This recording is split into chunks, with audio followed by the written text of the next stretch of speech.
they happen. And if something doesn't happen, then I won't write it down. Keep the change, Jack. Well, thank you, Mr. Harvey.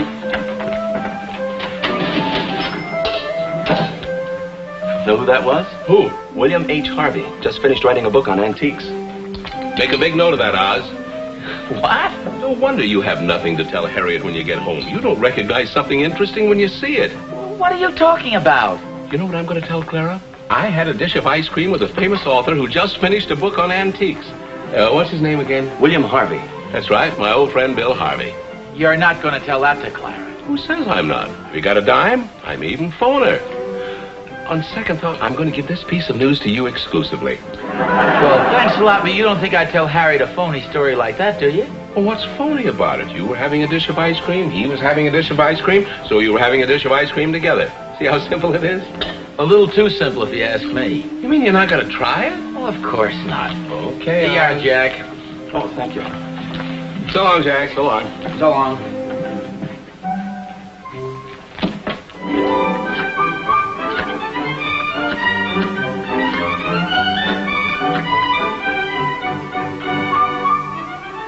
Hello, honey. Guess who just dropped by to see me? William H. Harvey, the famous author. Clara? Yes, again. Oh, hi, dear. Hey, you kind of dressed up. We going out tonight? Well, I am. I've got that committee meeting at the Woman's Club. Oh, you mean for the dinner next week? Yeah, that's right. You're going to have to get your own tonight. Well, that's okay. I had some ice cream at the malt shop. Well, lamb chops are in the oven here. All you have to do is turn the broiler on. The stewed tomatoes are all cooked. Gee, you shouldn't have gone to all that trouble. It was no trouble. All I had to do was open a can. Do you know where Clara is? It's getting late. Harriet? Yeah? Aren't you going to ask me what I did today? Will it do any good? Try me. All right. What did you do today? I'm glad you asked. Well, I kept a kind of a running account of everything I did. Well, wonderful. Let's hear it. Well, it's sort of a gag, like, you know, it's stuff like, I got on the bus and I met this man and, it all adds up to sort of a dull day. Here, why don't you take it with you and you can read it when you get a chance. No, it's all right, dear. I'll take your word for it. Oh, there's Clara. I won't be late. Good night. Good night. Come on in, Clara. Oh, Harriet, I'm sorry I'm late, but I had to fix Joe's dinner. Ozzie's going to fix his own. Well, no wonder. Look at all the famous people he knows. Look a minute. You're going to have to explain that one to me. You mean Ozzie didn't tell you he had ice cream at the malt shop with William Harvey? Who's William Harvey? One of our most famous authors and one of Ozzie's best friends. Who told you that? Joe, when he came home tonight, that's the first thing he told me. Ozzie had a dish of ice cream with William Harvey. It was the first I've heard about it. Ozzie didn't even mention it? No, in fact, he's never mentioned anybody by that name. Well, he's so modest. Well, that's one way of looking at it. So when the mayor said he couldn't attend our dinner, we asked Judge Baldwin. But unfortunately, he's going to be out of town next weekend. So, in a sense, this is an emergency meeting. We've just got to find somebody to be a guest speaker. Well, may I say something? I don't mean at the dinner, I mean now. Oh, certainly, Clara.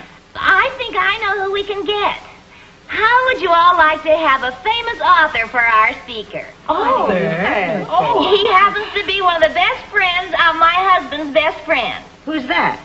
Ozzie Nelson. Has Ozzie written the book? Well, no, not that I know of. No, I mean this author is one of Ozzie's best friends. Oh, what's his name? William Harvey. William Harvey? Well, I'm sorry, Clara, I don't believe I've ever heard of him. Well, from what I understand, he's one of the outstanding authorities on antiques. I know he's written a book. I read a review on it. Oh, my goodness, Harriet, do you think we could get him as a speaker? Well, I don't know. Maybe Ozzie'd invite him for us. Oh, I think that might be imposing on Ozzie. Why don't we ask Mr. Harvey ourselves? That's a good idea, and we could use Ozzie's name. That'd be all right, wouldn't it, Harriet? Well, sure, I imagine so. Oh, that's wonderful.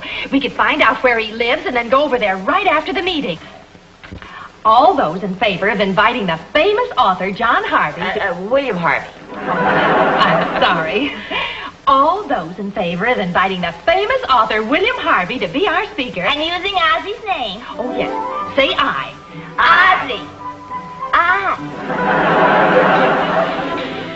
You didn't say anything to Harriet about meeting him? Well, no, of course not. Why not?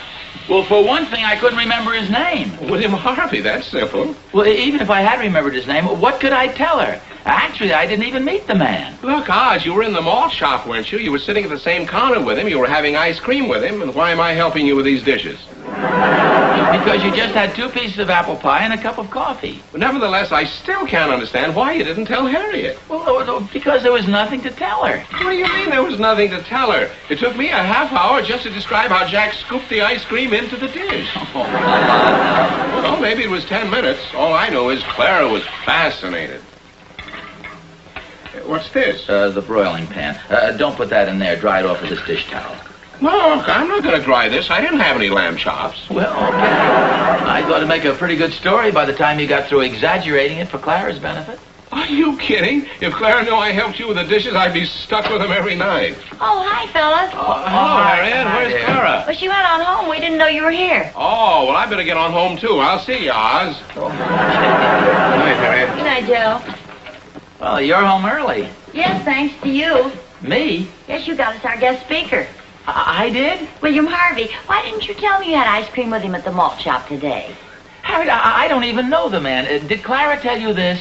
Well, yes, and from the way Joe told it to her, I thought he was an old friend of yours. Well, that darn Joe, he exaggerates everything. Well, Clara was convinced, and so was I. Well, if I had met him, don't you think I would have told you about it? I'm not so sure. Let's get this understood. If I don't tell you about anything, it's because nothing's happened. Well, I have some interesting news for you. The committee's going to ask Mr. Harvey to be our guest speaker, and they're using your name as an introduction. Well, it won't get him past the front door. The man doesn't know me. This is terribly embarrassing.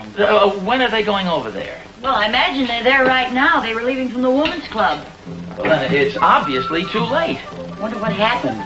Well, they probably went over to his house and mentioned my name. He gave him a blank stare. Everybody got terribly embarrassed, and they're on their way home. What are we going to do? Well, I don't think we ought to do anything. It's Joe's fault. It's up to him to straighten the whole thing out. Don't get excited. Excited? Who's excited? Don't you think your sweater would look better on you? Oh. And the whole thing is your fault. You and your exaggerated stories. Will you keep your voice down, Oz? Clara might hear you. Well, I ought to tell Clara. Oh, you wouldn't do that, would you, Oz? Embarrass me like that? What, you embarrassed me in front of the whole women's club? You know why I told Clara. I was just trying to make the day sound a little more interesting. Well, then why didn't you tell her you knew Harvey? Because that wouldn't be true. I don't know him. Well, I don't know him either. I didn't say you did. All I said was you were sitting at the counter. Oh, you let's were not start that again. What do you want me to Get your coat. I'm taking you for a little ride. do? You mean you're going to rub me out? That's a possibility. Come on, get your coat. What's Harriet going to say about this? She's driving the car.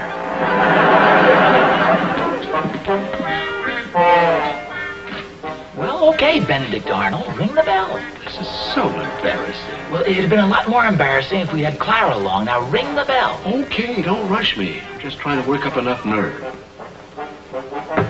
What'd you do that for? Now, look, when Mr. Harvey answers the door, I want you to tell him the truth. The plain, unadulterated truth.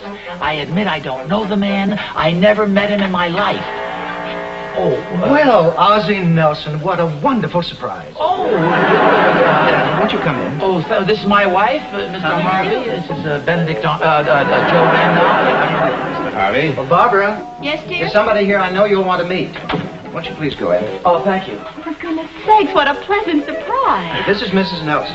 How do you do? Mr. Randolph, How do you do? and of course my good friend Ozzie. How do you do? Well, won't you sit down? Thank you. Thank you. Why, this is such a pleasure. Bill said he knew you, but I thought he was just kidding me.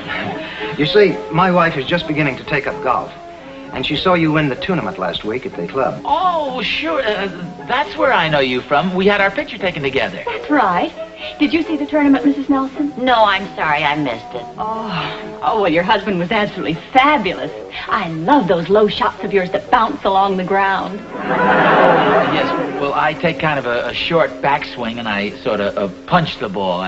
I put a lot of right hand into my shots. Oh, and that one shot of yours was simply fantastic.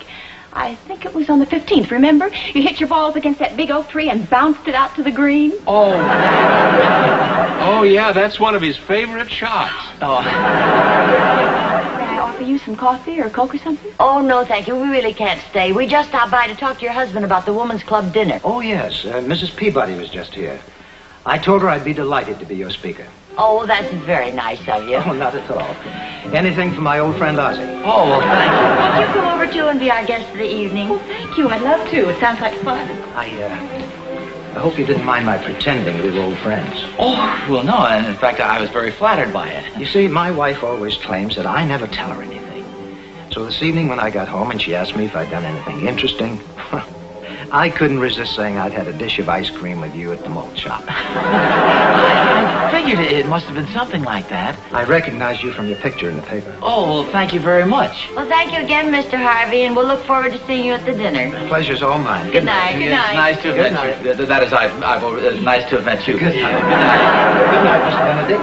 Arnold. Mr. Arnold. I thought you said you didn't know him.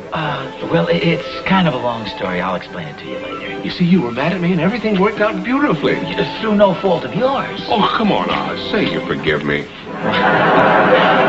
I forgive you. And you're not going to take me for a ride? I won't take you for a ride. Gee, thanks, Oz. You can walk home.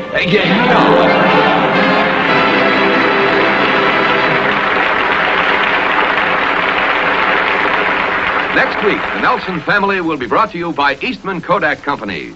And now, here's Ozzie. Tonight, I'd like to show you a new idea in picture taking. A fine 35mm camera by Kodak called the Automatic 35. It lets you take beautiful color slides and get the right exposure time after time automatically. Just as your own eyes adjust to changing light, the Kodak Automatic 35 camera with its electric eye meter measures the light and adjusts itself automatically. It has a fine, fast lens. It takes superb color slides wherever you may be, and it's as easy to use as a snapshot camera. Now pictures you once might have missed come out fine, automatically. I'd suggest that you see it this week at your Kodak dealers. The Kodak Automatic 35 camera costs $89.50 or as little as $9 down. It's the newest idea in 35mm photography by Kodak.